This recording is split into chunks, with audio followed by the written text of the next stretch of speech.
King Charles and Queen Camilla have arrived in Samoa on the second leg of their royal tour, the biggest overseas trip for King Charles since his cancer diagnosis. The couple have had a day of engagements. They've got that tomorrow before meeting Commonwealth leaders at the end of this week.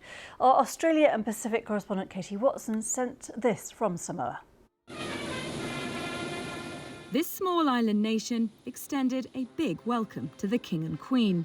It's the first time King Charles has attended the Commonwealth Heads of Government meeting as monarch. It's also a first for a Pacific island to host the summit, and Samoa's pulling out all the stops to make a success of it. The main road from the airport to the capital is one long welcome party. Villagers across Samoa's main island have been sprucing up their homes, ready for this week's visitors. We are Samoan people, we always extend our hospitality. Same with the King, we were so, have this great opportunity to welcome him. The King may be in the spotlight, but so too are the issues that matter to him.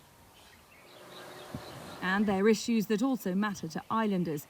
The Pacific is particularly vulnerable to rising sea levels, while here, the King has chosen to visit a mangrove restoration project and the national park, highlighting the effects of climate change.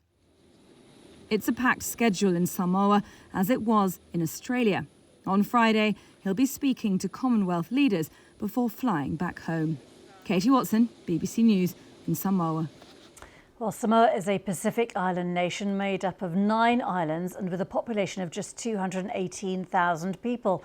King Charles will be staying in a small village on the south coast, down from the capital Apia, called Simu, where more than 1,000 people reside. With me is our reporter Vandana Ban. Vandana, you are from this part of the world. I won't ask you why on earth you're choosing to live in London, but that's a separate conversation. Just tell us, what are you hearing about the sort of preparations and the reception for this royal visit? Because obviously the royals have had a bit of a trickier time in Australia, haven't they? Yeah, well, this is a big moment for Samoa, actually, as it is for any Pacific Island nation when the royals visit. There's an element of celebrity fanfare when the royals come, and so they are very warm towards the royals. Unlike perhaps what we saw in Australia. There is, in fact, so-and-so, the chief of the village, Simu, says he'll be bestowing a title on the king, a chiefly titled called Tiu Tau Mesina, during a traditional ceremonial welcome. So a very warm welcome for the king. In regards to the preparations, we've seen some of the preparations there, but they're taking security very seriously as well.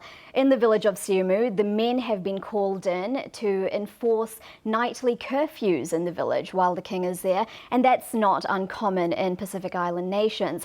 But also in the months leading up to this event, police officers did a gun amnesty, and hundreds of guns and unlawful ammunitions were actually traded in for roughly £15 of food vouchers. So there's been preparations going on for some time. They're taking it very seriously.